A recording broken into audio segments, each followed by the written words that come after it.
Ségou, la capitale des Balanzans, appelée aussi grenier de l'Afrique de par sa production en riziculture, accueille ce samedi 19 février 2022 le ministre du Développement rural, M. Modibo Keïta, accompagné d'une forte délégation.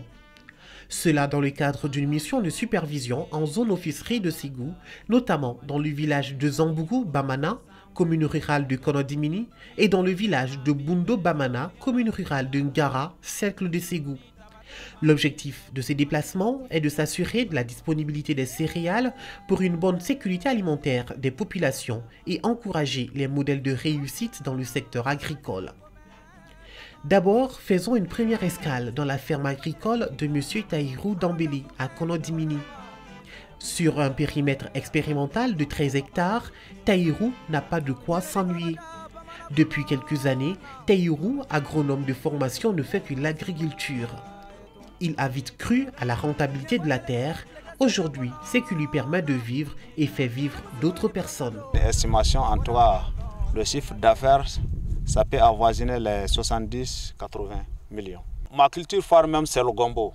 J'ai fait beaucoup de gombo et le gombo, la vente, la moyenne par semaine, ça fait 1 million. Vous employez combien de personnes? Bon, permanent, c'est 15. Comme le système est un peu moderne, ça ne demande pas beaucoup de main-d'œuvre. Mais les permanents sont nombreux. Toutes les femmes que vous voyez ici travaillent ici en temps de récolte.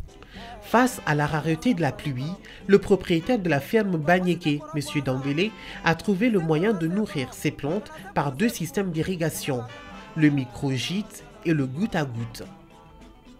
Donc là, le système se repose sur des puits modernes à grand diamètre.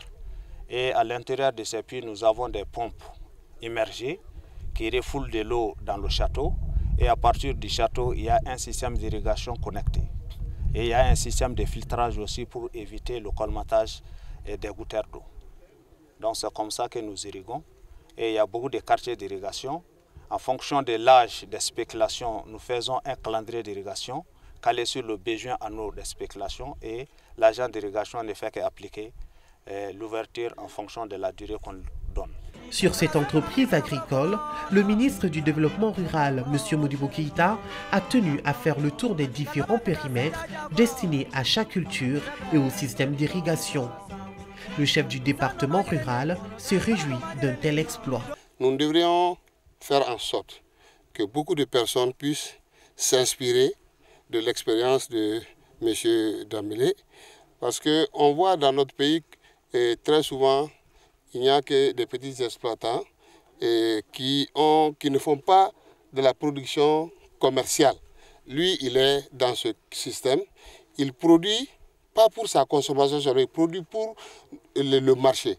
Donc, c'est des situations de ce genre dont on a besoin. Ça permet de réduire notre dépendance des importations. Ça permet de contribuer à la sécurité alimentaire et nutritionnelle. Et ça permet de créer des emplois. Ça permet aussi de stabiliser la jeunesse. Aujourd'hui, on sait qu'on est menacé par l'insécurité partout. Et puis nos jeunes aussi vont à l'aventure par manque d'espoir. Des expériences de ce genre développées pourraient vraiment sécuriser la jeunesse. On peut dire que Tahirou est un modèle de réussite dans l'agriculture? Oui, c'est un modèle de réussite sur lequel on doit s'inspirer, comme aussi le cas qu'on a vu dans la zone de Dio. C'est des cas à montrer à la jeunesse, à montrer aux producteurs, à montrer à la population que l'agriculture peut nourrir son homme. On n'a pas besoin d'aller en ville, dans les bureaux, pour être riche. On peut être très riche, l'agriculture peut rendre très riche, et c'est de l'argent vraiment propre. Après Konodimini, le ministre et sa délégation ont pris la ligne du village de Bamana Zambougou. Ici, la population est bénéficiaire d'une banque de céréales grâce à l'Office Ségou à travers un appui financier du projet d'appui au développement local PADEL. Occasion pour le ministre Keïta d'échanger directement avec les exploitants agricoles. Sans langue de bois, ils ont expliqué les principales difficultés auxquelles ils font face, notamment le manque d'eau et la non-disponibilité de l'engrais en quantité. Zambougou, Zoumaïra, où il y a une banque de céréales. Dans cette banque de céréales, l'opération riz a mis 2 millions à la disposition des exploitants agricoles. Et aussi, ils ont construit à travers un projet qu'ils avaient un magasin de stockage. Ils ont acheté avec les 2 millions un stock de céréales qu'ils ont mis dans ce magasin. Donc ce stock permet aux paysans qui n'ont pas suffisamment de céréales pendant les périodes de soudure, de l'hivernage, de venir prendre la nourriture dont ils ont besoin, et ça les empêche d'aller en ville pour aller chercher de l'argent en vue de se nourrir. Ça leur permet de consacrer tout le temps à l'agriculture au lieu d'aller dans les villes et perdre du temps là-bas. Dans le village de Bundo Bamana, commune rurale de Ngara, une autre banque de céréales est aussi installée, financée par l'ODRS à travers le projet d'appui au développement intégré de Tchenkounou et Tamani. Dans ce village, les femmes se sont faites remarquer par une coopérative orientée vers l'élevage. Une activité d'élevage de petits ruminants qui permet à la soixantaine de femmes d'avoir des revenus supplémentaires.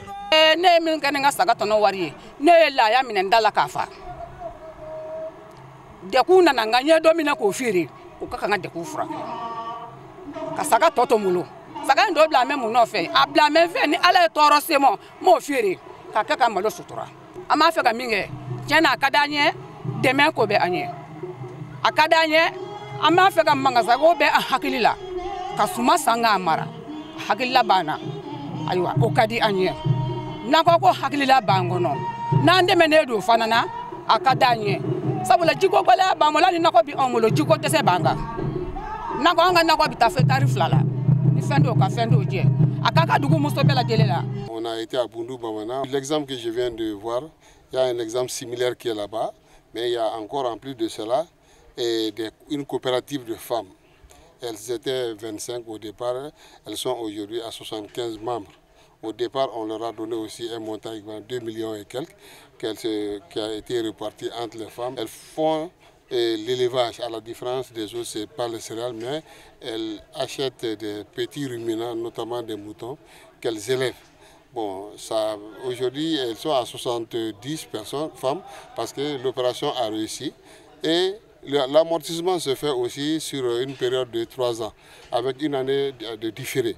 Donc c'est une activité qui a permis à ces femmes aussi d'avoir des revenus supplémentaires, d'aider les chefs de ménage à soutenir les dépenses de famille.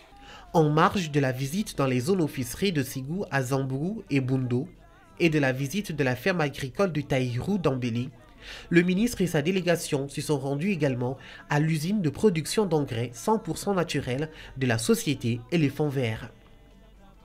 L'usine utilise tout ce qui est biodégradable, comme les déchets d'abattoirs, des déchets végétaux ou animaux, pour en faire de l'engrais organique. L'idée est de se rapprocher des matières premières afin que l'engrais organique puisse être accessible et à un prix raisonnable. Pour le numéro 1 des paysans maliens, cette usine peut réduire la promotion de l'engrais chimique. C'est une unité de production d'engrais organique. Tous les intrants, même les sachets, les sacs sont fabriqués localement. Donc on a des intrants agricoles qui échappent à l'embargo de la CEDEAO. Malgré l'embargo de la CEDEAO, nous avons notre engrais organique qui est là, qui est disponible pour les paysans et qui peut contribuer à augmenter notre production et notre productivité. Aujourd'hui, il faut reconnaître que cette usine contribue à la création d'emplois pour les jeunes. Ça contribue à assainir notre environnement et vraiment ça contribue aussi à booster notre production et notre productivité. Ils ont un programme de création d'usines dans toutes les zones de production, presque dans toutes les régions. Parce que vous savez, pour réduire le coût de production, il faut peut-être déplacer l'usine vers les centres de production. Et là-bas, ils ont accès aux matières premières directement. Et les coûts de production vont baisser. Et ça permettra à notre pays d'être plus compétitif. Parce qu'on est dans un marché ouvert au niveau international.